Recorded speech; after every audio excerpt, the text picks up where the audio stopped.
Hi everyone, అందరూ ఎలా ఉన్నారు? బాగున్నారా? ఇంట్లోనే కస్టర్డ్ కేక్ ఎలా తయారు చేసుకోవాలో చూద్దాం రండి.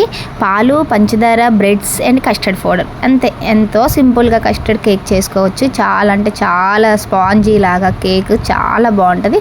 ముందుగా పాలు వేడి చేసుకోవాలి. ఆ పాలల్లో కస్టర్డ్ పౌడర్ నేను 3 స్పూన్స్ తీసుకొని దాన్ని కొన్ని పాలల్లో అలా మిక్స్ చేసుకున్నాను అనమాట.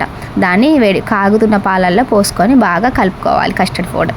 ఆ కస్టర్డ్ పౌడర్ కడిగి కొంచెం షేప్ మారుతుంది అంటే కొంచెం చిక్కగా అవుతుంది అనే టైంలో బ్రెడ్ని బాగా మిక్సీ చేసుకోవాలన్నమాట. ఇప్పుడు నేను చూపిస్తున్న విధంగా దాన్ని అలా నాలాగా కింద కాకుండా అంతా కరెక్ట్గా కలుపుకోవాలి. అది అలా అవుతూ ఉండగా పంచదారని నేను ఒక పెద్ద కప్పుని తీసుకొని అలా మెల్ట్ చేసుకున్నాను. అలా మెల్ట్ చేసుకొని బాగా అంటే బాగా బాగా కరిగించాలన్నమాట.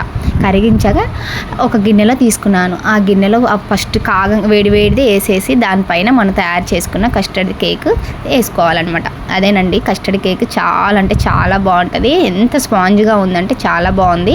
మీరు ఇంట్లో ట్రై చేయండి, అలానే కామెంట్ చేయండి. Please like to my YouTube channel. Bye friends.